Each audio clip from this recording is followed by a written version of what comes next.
if you'd like to introduce yourself. I'm Ranjit Singh, and I am organising an event at Westminster on the 26th of April, which is being chaired by Lord Nazir Ahmed. And this is an event which is focusing on the right of national self-determination, which is a right enshrined in international law and which applies to all nations.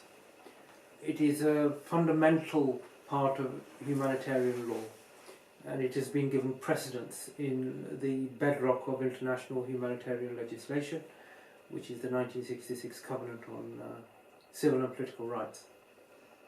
Now, the purpose in particular of this event is to promote the right of self-determination as a means of conflict resolution. There are very many conflicts around a number of regions where we have seen decade after decade of intransigence, of the inability of the political leadership to come to any resolution of the claims of national minorities. We can talk about the Sikhs, the Kashmiris, there are other examples across the world. Palestine, the Kurdish question, even closer to home, thankfully without the violence and the conflict and the misery. You have questions such as Scotland, and they've had a referendum there.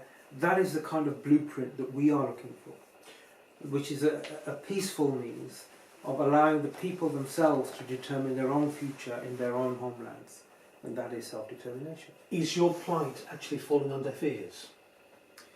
To an extent it is, and there is a reason for that.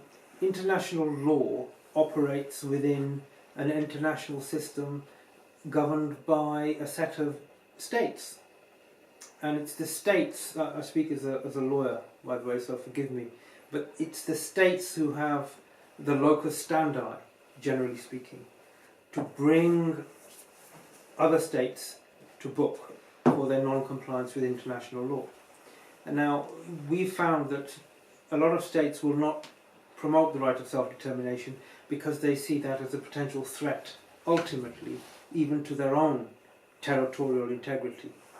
But I think that's a bit of a misnomer, and I think it's the challenge for us is to explain more widely to the political establishment, not only in this country, but to decision makers across the international community, that for all the language of human rights, ultimately, where you have a conflict that denies the right of self-determination, which is also a human right, by the way, a collective human right, where you deny by force the right of self-determination, you inevitably will create a situation where individual human rights are abused.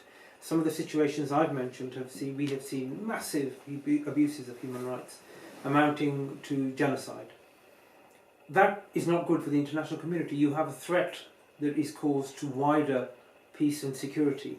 And let's not forget, the purpose of the United Nations was to promote international peace and security.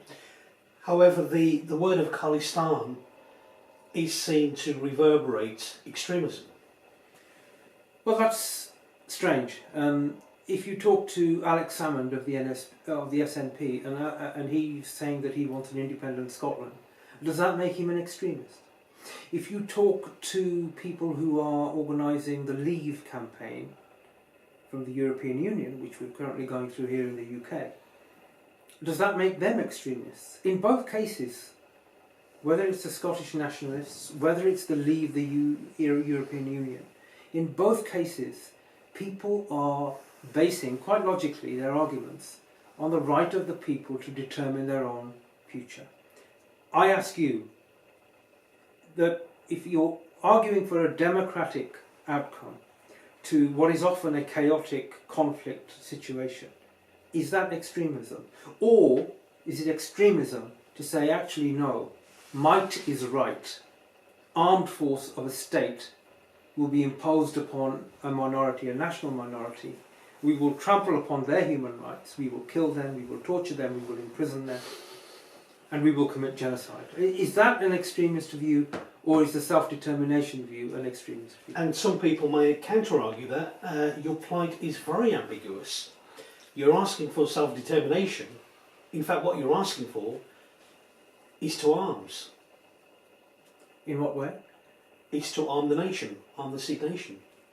We're not actually asking for that at all. When it comes to arms, we the Sikhs believe in the right of self-defence. That is not only our religious mandate from our gurus, but it is also consistent with international law. If the Sikhs are attacked as a nation, they have the right to defend themselves. But this is not an argument in favour of the self-determination point. Whether we have self-determination or not, we have the right of self-defence. But the point about self-determination is exactly the opposite of, if I may say so, your reference, your connection to arms. What I am promoting, and the conference on 26th of April in Westminster will be promoting, is self-determination as a peaceful means of conflict resolution, not as an armed means of conflict resolution. It's actually the opposite. A democratic resolution. It's a democratic resolution, and if you can have that in Scotland, and if you can have that as a European Brexit or Remain argument, why can't you have that in Kashmir? Why can't you have that in Khalistan? Why can't you have that in the Kurdish regions? Why can't you have that in Palestine? It's the responsibility of the international community to deliver peaceful outcomes to these conflict situations, not to sit back and watch genocide happen because of self-interest.